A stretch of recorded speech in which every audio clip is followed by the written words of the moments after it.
اللهم صل وسلم وبارك على محمد وعلى آل محمد. اللهم إنا نسألك علما نافعا ورزقا طيبا وعملا متقبلا. ربنا تقبل منا إنك أنت السميع العليم وتب علينا إنك أنت التواب الرحيم. اللهم انصر المجاهدين وارحم المستضعفين ودمر أعداء الدين واطمس على أموالهم آمين يا رب العالمين. Alhamdulillah, kaum muslimin rahimakumullah. Kita lanjutkan pengajian hadis pada sore hari ini dari kitab Takmilatu Abwaabis Shiyam, kelengkapan bab-bab tentang puasa. Dan pada pertemuan yang lalu sudah kita bahas adab-adab sahur, demikian juga sunnah-sunnah berbuka puasa. Dan sekarang kita masuk pada pembatal-pembatal atau larangan-larangan di dalam berpuasa. Sudah ada beberapa larangan yang sudah kita bahas. Di antaranya adalah ketika puasa tidak dilarang untuk menggunjing atau menggibah. Demikian juga berbohong dan perbuatan-perbuatan dosa yang lain, karena menyebabkan pahala puasa kita jadi hangus. Termasuk di antara larangan ketika puasa adalah al-qai'u 'amdan, muntah secara sengaja, karena dia itu yuftiru shaum, membatalkan puasa. Jadi muntah itu dibagi dua ya. Kalau sengaja maka puasanya batal. Kalau tidak sengaja maka puasanya tidak batal. Apakah ada dalilnya? Ada. Dari Abu Hurairah radhiyallahu anhu berkata, Rasul sallallahu alaihi wasallam bersabda, "Man dara'ul qai', barang siapa yang terkalahkan oleh muntah, fala qada'a alaih, maka tidak ada kewajiban mengganti terhadapnya. Wa man istaqa', tapi siapa yang bersengaja muntah, fa alaihil qada', maka dia wajib untuk mengganti puasanya."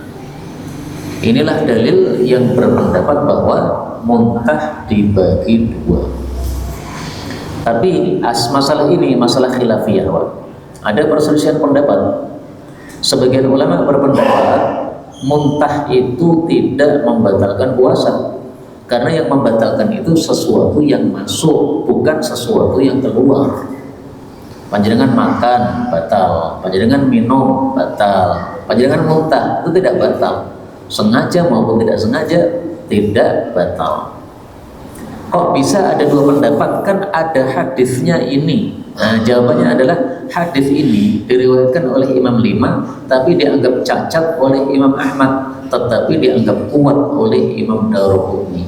Nah, jadi penyebab perselisihan pendapat ini karena derajat hadisnya masih diperselisihkan. Seandainya hadisnya sahih tanpa perselisihan, insya Allah masalahnya juga tidak ada perselisihan. Tapi karena Imam Ahmad menganggap hadis ini cacat, dan hadis yang cacat itu termasuk hadis yang dhaif, ya berarti tidak bisa dijadikan dalil. Tapi kalau Imam Tirmidzi, Imam Daruqutni menganggap hadis ini kuat. Kalau hadisnya kuat, berarti bisa dijadikan dalil. Wa qala al-Bukhari, berkata Imam Bukhari, berkata Abu Hurairah radhiyallahu anhu, idza qa'a, apabila dia muntah, fala yuftir, maka tidak batal puasanya. Innama yukhrij, orang yang muntah itu hanya mengeluarkan, wala yulij, dia tidak memasukkan sesuatu kepada perutnya. Dan disebutkan dari Abu Hurairah bahwasanya muntah itu membatalkan puasa. Tapi yang pertama lebih sahih, bahwasanya muntah tidak membatalkan puasa. Nah, ini perkataan Imam Bukhari menunjukkan bahwa Imam Bukhari termasuk yang berpendapat muntah tidak membatalkan puasa. Jadi panjenengan pilih pendapat yang mana terserah. Panjenengan pakai mazhab Syafi'i, berarti muntah batalkan puasa kalau muntahnya sengaja. Atau panjenengan pakai pendapat Imam Bukhari, muntah tidak membatalkan puasa. Mau sengaja mau tidak sama saja, karena yang membatalkan adalah yang memasukkan, bukan yang mengeluarkan. Ini fikihnya Imam Bukhari ini sudah jarang orang mempelajari, Pak. Rata-rata taunya itu adalah Syafi'i, Maliki, Hambali, Hanafi. Tapi ada juga mazhab Bukhari, ada ya. Meskipun nggak terkenal ya. Tapi ini adalah satu mazhab ulama juga ya. Boleh kita pelajari, kita ikuti, nggak apa-apa. Berikutnya 42, jawazus shaum, boleh berpuasa wal iftar atau berbuka lil musafir, bagi musafir. Artinya musafir itu bebas ya, mau puasa boleh, mau tidak puasa juga boleh. Lah kenapa bab ini saya masukkan dalam bab larangan? Karena sebagian kecil ulama berpendapat musafir dilarang puasa. Itu pendapat sebagian kecil ulama. Tapi pendapat itu lemah. Yang kuat adalah bahwa puasa atau berbuka bagi musafir adalah bebas ya. Mau puasa silahkan, tidak puasa juga silahkan, ada yang mengganti pada hari yang lain. Adapun dalilnya ini dari Jabir bin Abdullah radhiyallahu anhuma, bahwasanya Rasulullah sallallahu alaihi wasallam keluar pada tahun Fathu Makkah tahun 8 menuju ke Makkah di bulan Ramadan.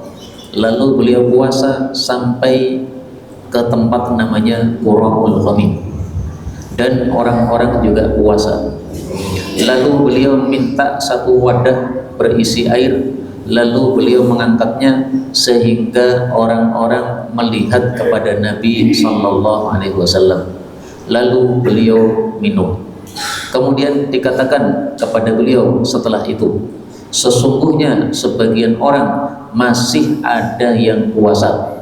Maka beliau bersabda, ulaikal husad, mereka yang nekat puasa itu orang-orang yang maksiat. Ulaikal husad, mereka yang nekat puasa itu adalah orang-orang yang maksiat. Hadis ini menunjukkan dua hal. Yang pertama, musafir boleh puasa, boleh tidak. Karena dalam perjalanan ini dari Madinah menuju ke Mekah, nah kebalik ya, Madinah itu utara, Mekah itu selatan. Dari Madinah menuju ke Mekah itu Rasulullah di awal perjalanannya itu puasa. Tapi ketika di tengah perjalanan sampai Qura'ul Ghamim, beliau kemudian sudah tidak puasa. Nah, berarti puasa boleh, tidak puasa juga boleh. Nah, kemudian yang kedua, hadis ini menunjukkan kalau kita nekat puasa padahal keberatan, maka itu namanya musab, orang yang maksiat atau durhaka. Jadi tidak boleh kita nyiksa diri sendiri, Pak. Kita safar, kelelahan, kehausan, berat sekali, hampir pingsan, tapi saya nekat puasa, malah maksiat itu. Tubuhmu ini bukan milikmu, ini titipan dari Allah, maka dijaga. Jadi nggak boleh kita itu sengaja melakukan sesuatu yang menyebabkan diri kita mati. Misalnya diberitahu oleh dokter, kamu itu penyakitnya ini, kamu jangan makan ini, kalau makan ini siap-siap mati. Malah kita nekat, isken mati ora apa-apa, pangan sing akeh. Nggak boleh begitu itu. Ini tubuh kita bukan milik kita, Pak. Titipan dari Allah, dijaga yang baik. Kalau kita punya asam lambung misalnya, dijaga bagaimana supaya tidak muncul asam lambung tadi. Ini adalah titipan Allah Subhanahu wa ta'ala. Maka yang nekat puasa ini dikatakan oleh Nabi orang-orang yang durhaka karena dia tidak mau merahmati atau mengasihani dirinya sendiri padahal sudah sangat keberatan. Dalam lafal yang lain dikatakan kepada Nabi sallallahu alaihi wasallam, sesungguhnya orang-orang itu sungguh berat kepada mereka untuk berpuasa, dan sesungguhnya tiada lain mereka itu menunggu apa yang akan Anda lakukan. Maka Rasulullah kemudian meminta satu wadah air setelah asar, lalu beliau minum alias mokel puasanya. Hadis riwayat Muslim. Jadi Rasulullah sebenarnya kuat puasa, Pak, tapi karena beliau kasihan sama umatnya kan sudah pada lelah, mereka sudah pada kehausan, hampir pingsan. Nah, maka Rasulullah untuk menjaga mereka supaya tidak ada yang sakit atau mati, maka beliau akhirnya ngalah. Ya sudahlah, saya tak batalkan puasa supaya semuanya ikut-ikutan batal puasanya. Tapi masih ada yang nekat tadi, maka Nabi mengatakan itu orang-orang yang durhaka.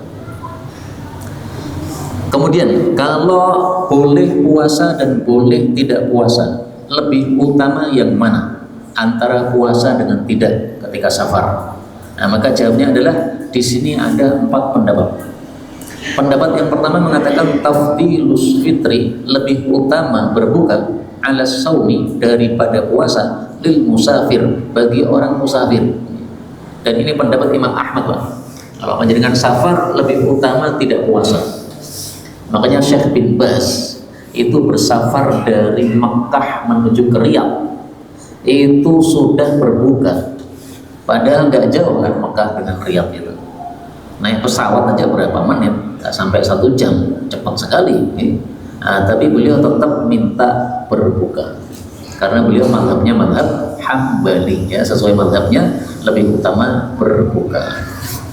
Dalilnya apa? Ini Hamzah bin Amr al-Aslami radhiyallahu anhu berkata, ya Rasulullah, sesungguhnya aku mendapati pada diriku kekuatan untuk tetap puasa pada saat safar. Maka apakah atasku ada dosa kalau saya tetap berpuasa pada saat safar? Maka Rasul sallallahu alaihi wasallam bersabda, hiya rukhsatun minallah. Ini adalah keringanan dari Allah.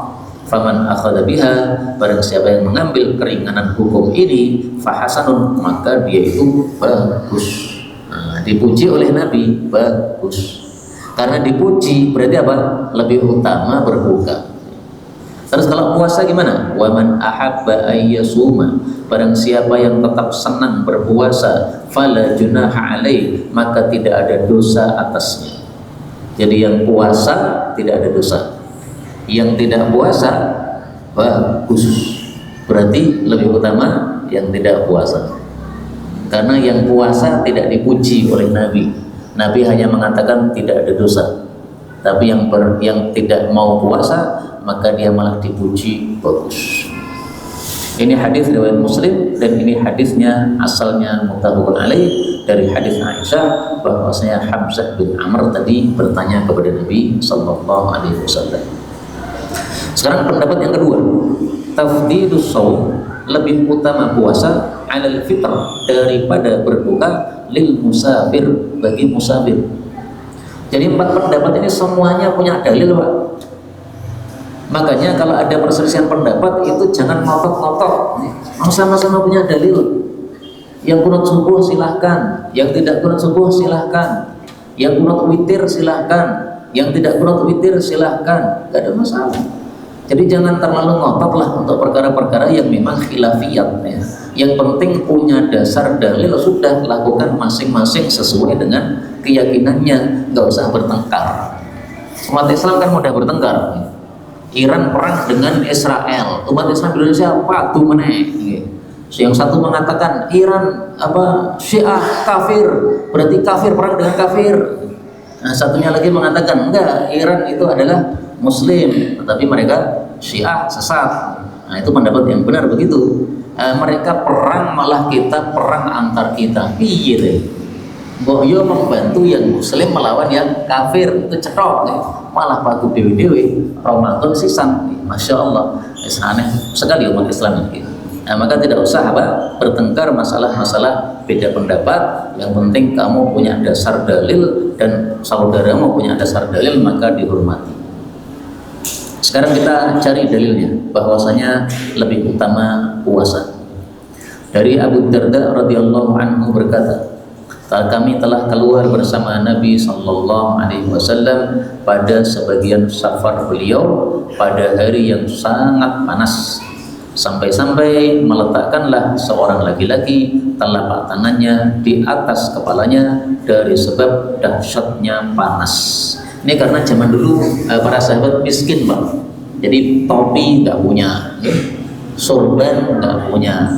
Akhirnya untuk menjaga panas gimana? Pakai tangan. Kalau kita kan punya kain banyak kan, kalau panas pasti kita kerubuti kain, ya. Ini para sahabat miskin-miskin. Dan tidak ada di antara kami yang berpuasa kecuali 2 orang. Siapa yang puasa? Satu, an-Nabi sallallahu alaihi wasallam. Nabi tetap puasa padahal sangat panas. Yang kedua, Abdullah bin Rawahah, dia tetap puasa karena dia orangnya kuat.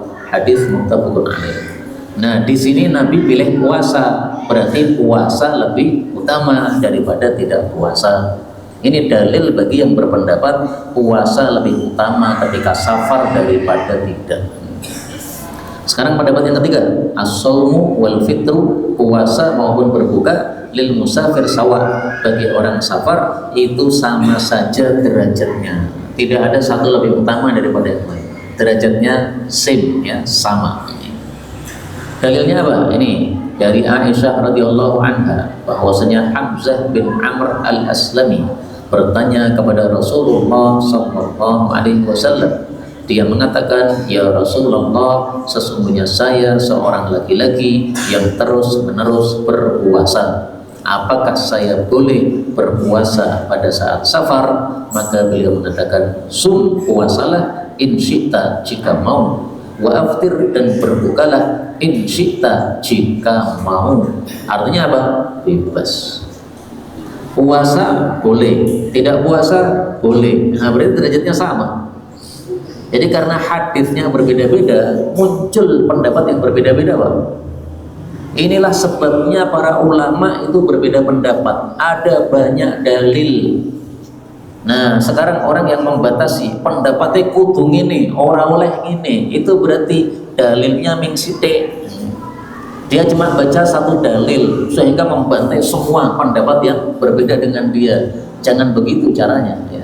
Kalau ada orang berbeda pendapat dengan kita tanya, kok kamu begitu pendapatnya, dalilnya apa? Nah, kalau sama-sama punya dalil, ya sudah, saling melengkapi. Oh, kamu punya dalil begini, saya punya dalil begini, saling melengkapi. Jadi saling tahu, nah, dasar saya begini, dasar dia begini. Dia juga tahu dasar kita. Ini hadis riwayat Imam Muslim. Pendapat yang keempat, dan ini pendapat yang saya pilih. Al-afdal lil musafir, yang paling utama bagi musafir adalah ma tayassara lahu, apa yang mudah bagi dia. Wa huwa qaulu khamisil khulafa, dan inilah pendapatnya khulafa yang kelima, yaitu Umar bin Abdul Aziz. Dasarnya apa? Sabda Nabi dari Abu Hurairah radhiyallahu anhu bahwasanya Nabi sallallahu alaihi wasallam bersabda, "Inna dina, sesungguhnya agama Islam ini yusrun, mudah, wala yushadda, dan tidak akan memberat-beratkan ad-dina di dalam agama ahadun, seorang pun, illa ghalabah, kecuali justru dia akan mengalahkannya." Jadi dia akan kalah dengan dirinya sendiri dengan sebab bahwa memberatkan tadi. Fasad itu, maka berbuatlah yang sadat. Sadat itu artinya yang tepat, ya, tepat sesuai ajaran Nabi. Wa qaribu, dan sedang-sedanglah, jangan berlebihan. Wa abshiru, dan bergembiralah. Wa wasta'inu, dan minta tolonglah. Bil ghadwah wa rawhah, dengan waktu pagi dan waktu sore. Wa syai'in minad duljah, dan sedikit waktu dari akhir malam. Hadis riwayat Bukhari. Kaum muslimin rahimani wa rahimakumullah, kalimat ini, sesungguhnya agama Islam itu mudah, ini menguatkan pendapat yang keempat, bahwasanya yang paling utama bagi musafir adalah yang paling mudah. Misalnya saya safar naik pesawat, itu lebih mudah saya untuk tetap puasa, Pak. Karena kalau saya tidak puasa, nanti harus mengganti pada hari yang lain, malah susah. Tapi kalau saya safarnya naik sepeda ontel, padahal jaraknya sangat jauh sekali, nah, maka ini sangat haus sekali, maka lebih utama kalau kita tidak puasa karena kondisinya kondisi sangat memberatkan kita. Pendapat ini sebenarnya dalilnya yang paling jelas itu di dalam Quran, bukan dalam hadis.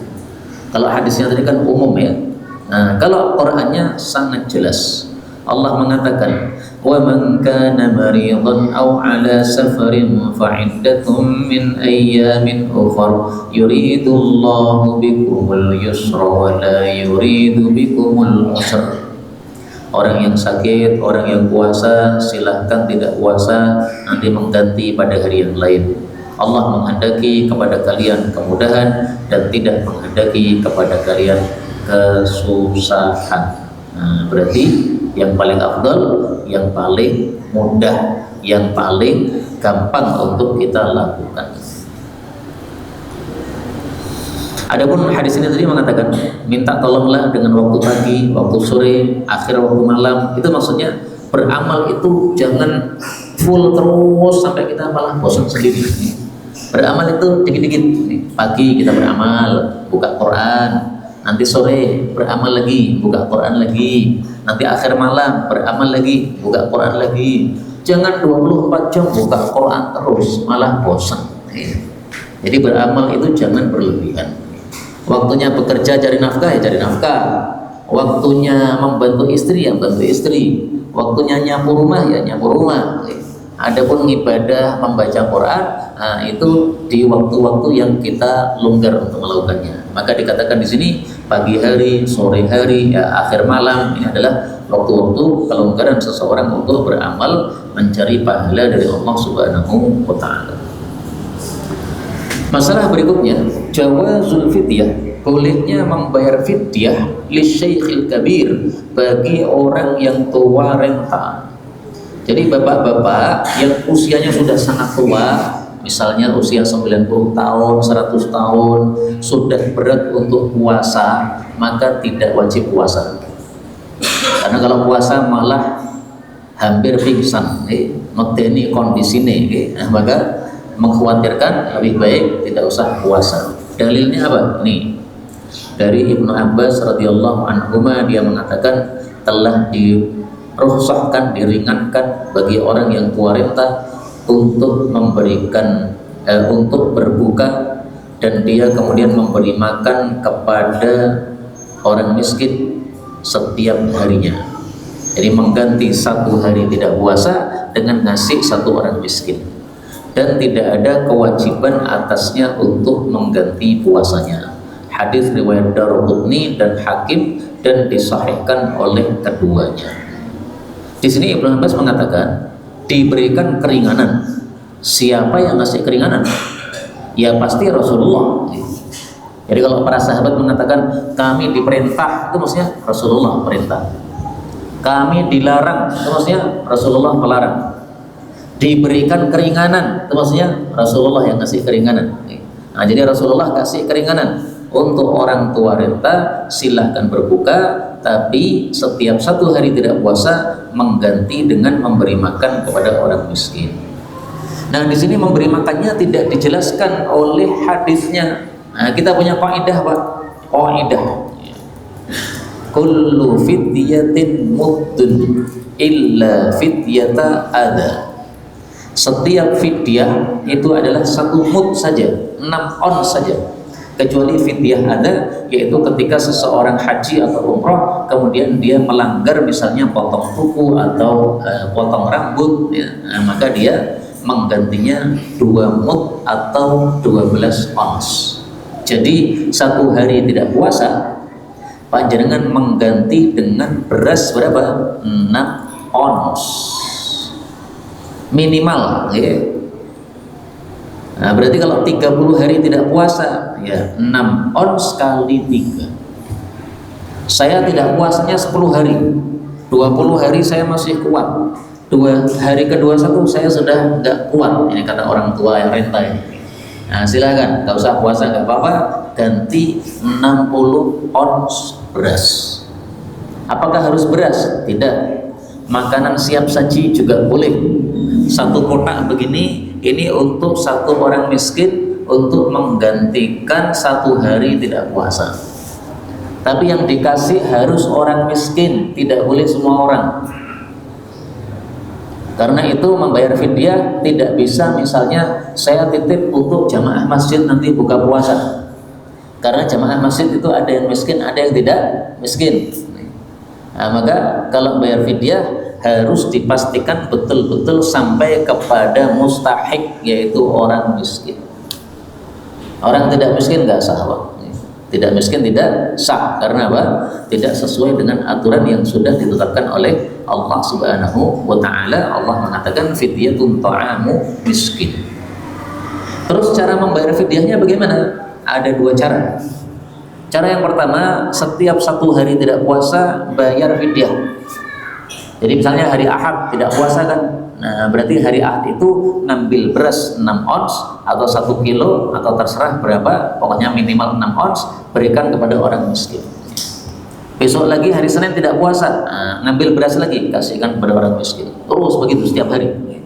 Cara yang kedua, kita rapal saja dari Ramadan awal sampai akhir Ramadan, maka hari terakhir kita kumpulkan 30 hari tidak puasa, maka kita kumpulkan 30 orang miskin, masing-masing dikasih makan 1 bungkus nasi yang mengenyangkan. atau masing-masing dikasih beras 6 ons minimal. Jelas sih, bisa dua cara begitu. Jadi caranya jangan di awal Ramadan langsung bayar fidyah, malah tidak sah. Karena berarti dia membayar sebelum waktu wajib. Waktu wajibnya kapan? Ketika sudah masuk subuh itu wajib kita puasa. Nah, begitu kita tidak puasa baru kita bayar fidyah. Tapi belum masuk waktu wajib, jangan dibayar dulu, malah tidak sah. Berikutnya 48, jawazul fidyah, boleh juga membayar fidyah lil hamil, bagi ibu-ibu yang hamil, wal murdi, dan yang menyusui, idza lam yas'humul qada, jika memang tidak mampu untuk mengganti puasa.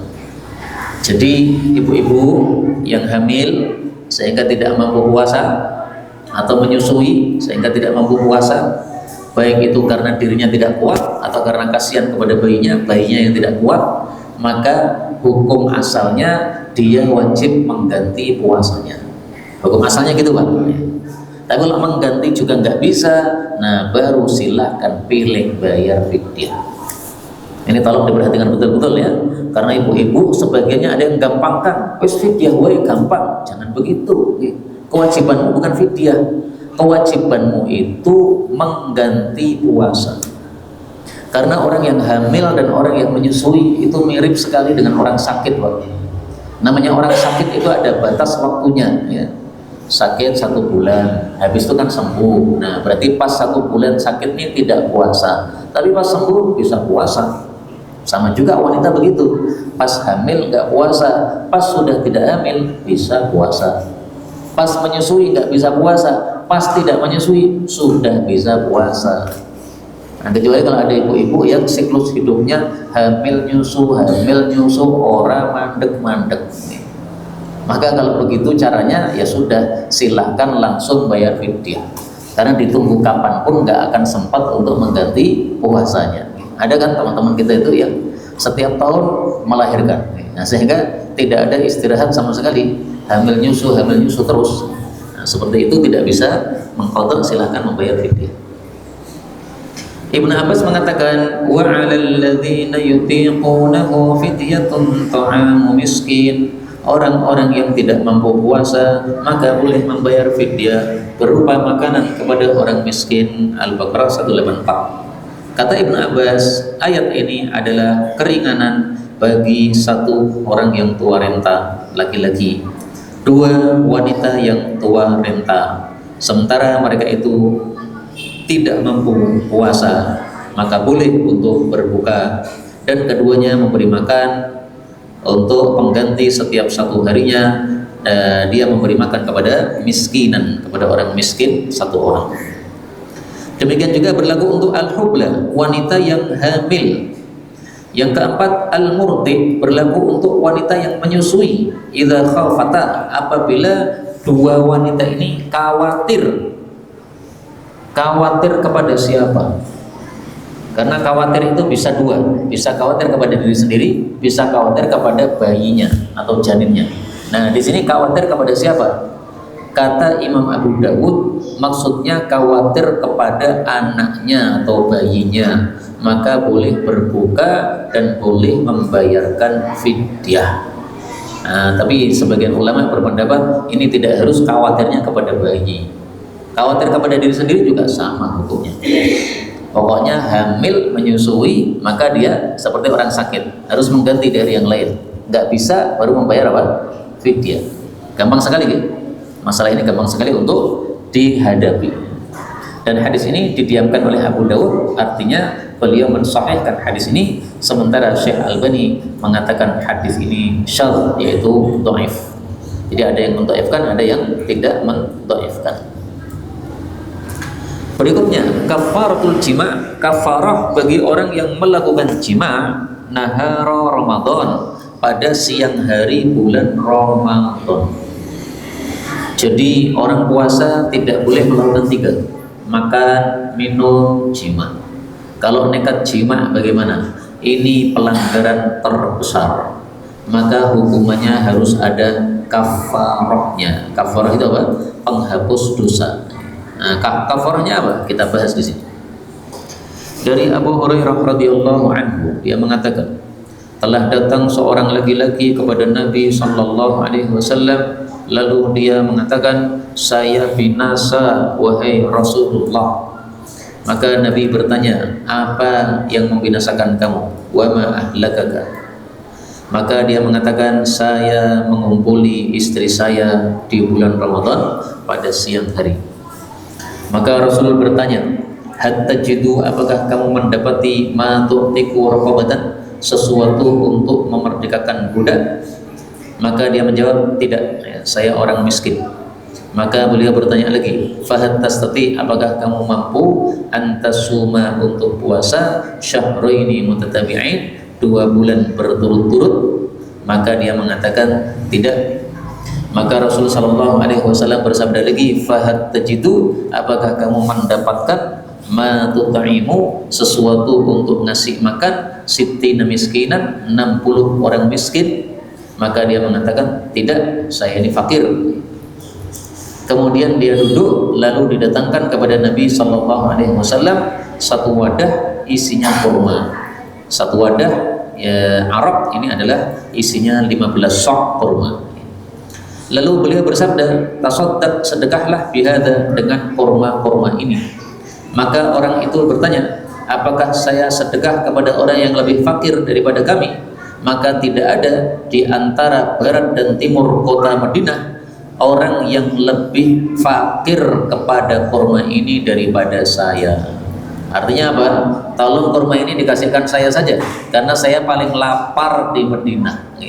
Yang paling lapar di Madinah itu nggak ada yang lain selain saya sekeluarga. Kami paling miskin.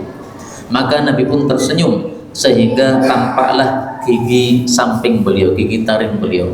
Kemudian beliau bersabda, pergilah, idhab, pergilah, fa'at'imhu, berilah makan kurma ini, ahlaka, kepada keluarga kamu atau istri kamu. Hadis riwayat Imam 7, dan ini adalah lafalnya Imam Muslim.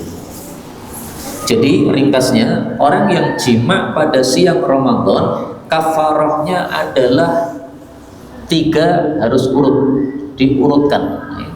Pertama, merdekakan budak, bisa enggak? Oh nggak bisa, sekarang nggak ada budak.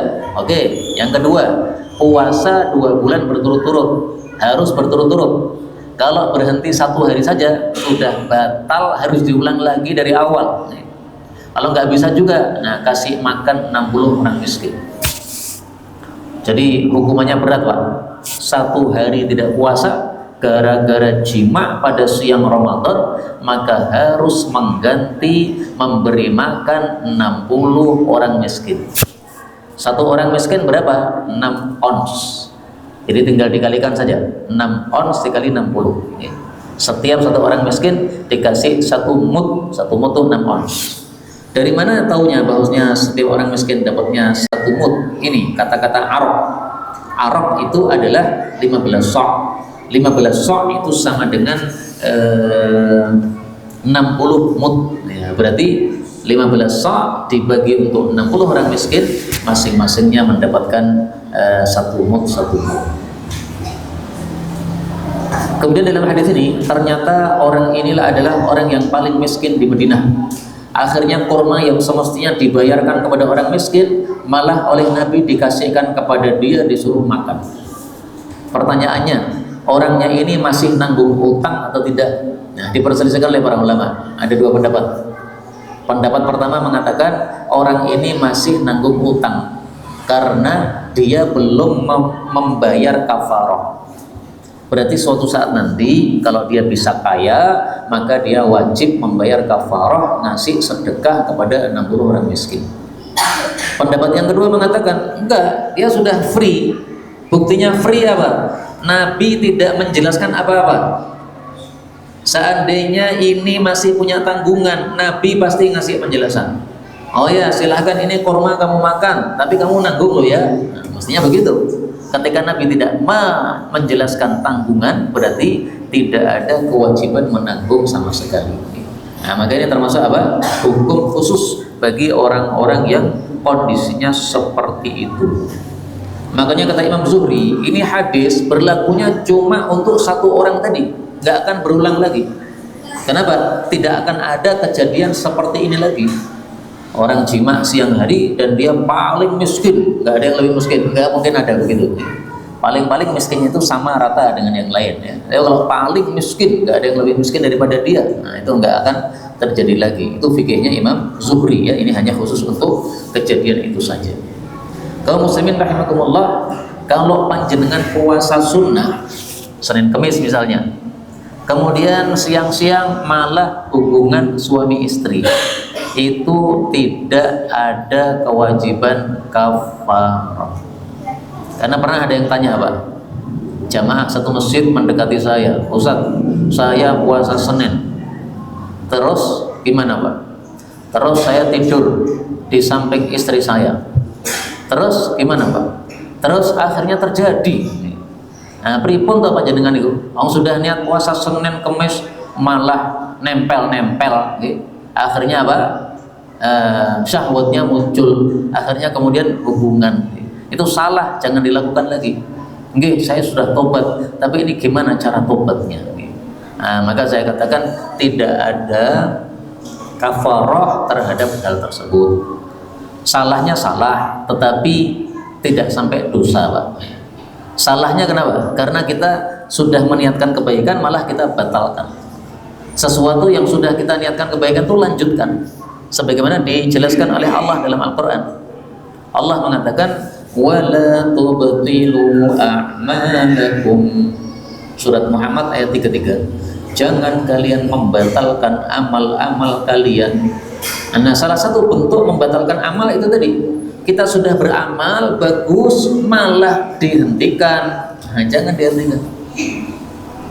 Panjenengan sudah biasa memberikan sedekah kepada tetangga yang sangat miskin, sehingga dia terbantu dengan sedekah Anda. Suatu hari panjenengan ada gesekan dikit atau tersinggung dengan orang tersebut, akhirnya sudah tidak mau sedekah lagi kepada dia. Jangan begitu. Masalah gesekan diselesaikan, tapi jangan apa? Menyebabkan pahala amal kita jadi berhenti gara-gara kita berhenti dari beramal tersebut. Terakhir Pak, terakhir ke-50.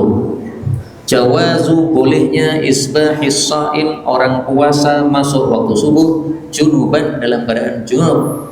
Ijma'an, ini adalah kesepakatan para ulama, ba'da khilafin mundathir, setelah dulu ada perselisihan, tapi perselisihannya sudah punah. Jadi dulu di masa sahabat Nabi, Abu Hurairah berpendapat kalau Anda puasa masuk waktu subuh masih junub belum mandi, maka tidak sah untuk puasa pada hari itu.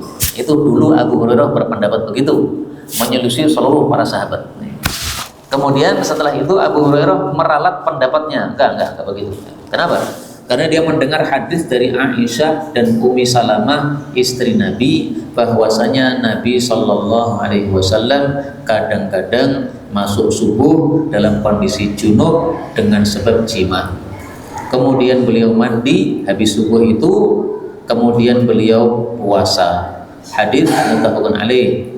Dan Imam Muslim menambahkan dalam hadisnya Ummu Salamah bahwa Nabi tidak mengganti puasanya. Nah, setelah mengetahui hadis ini, Abu Hurairah kemudian meralat pendapatnya. Pendapat saya salah. Kenapa? Tidak sesuai sunnah Nabi SAW.